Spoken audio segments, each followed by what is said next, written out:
জুয়া শুরুটা হয় খুব ছোট একটা আশা দিয়ে। আজকে একটু খেলি, ভাগ্যটা দেখি। কিন্তু কেউ জানে না এই ছোট খেলাটাই একদিন পুরো জীবনটা খেলায় পরিণত করে দিবে। একটা ছেলে ছিল, স্বপ্ন ছিল, পরিবার ছিল, সম্মান ছিল। প্রথম দিন সে হারল ৫০০ টাকা। সে ভাবল, কিছু না, কাল জিতেই উঠব। পরের দিন হারল ৫,০০০ টাকা। সে ভাবল, আজ খারাপ গেছে, কাল ভাগ্য খুলবে। তারপর শুরু হল সেই ভয়ঙ্কর চক্র।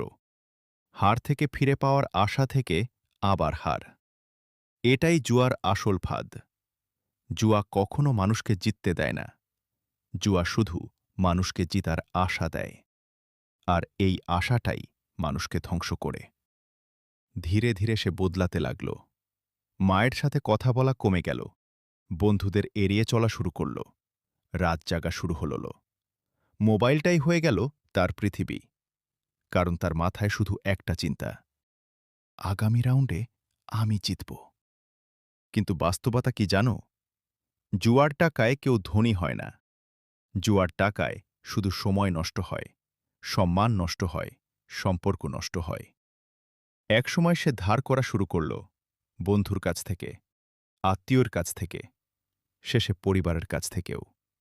আর একদিন সে বুঝতে পারল, সে শুধু টাকা হারায়নি, সে হারিয়েছে নিজের বিশ্বাস, নিজের সম্মান, নিজের মানুষগুলোকে। জুয়া মানুষকে একদিনে শেষ করে না, ধীরে ধীরে শেষ করে, ঠিক যেমন বিষ ধীরে ধীরে শরীরে ছড়িয়ে পড়ে। আজ যদি তুমি জুয়া খেলো, মনে রেখো, তুমি শুধু টাকা হারাচ্ছ না, তুমি হারাচ্ছ তোমার ভবিষ্যৎ।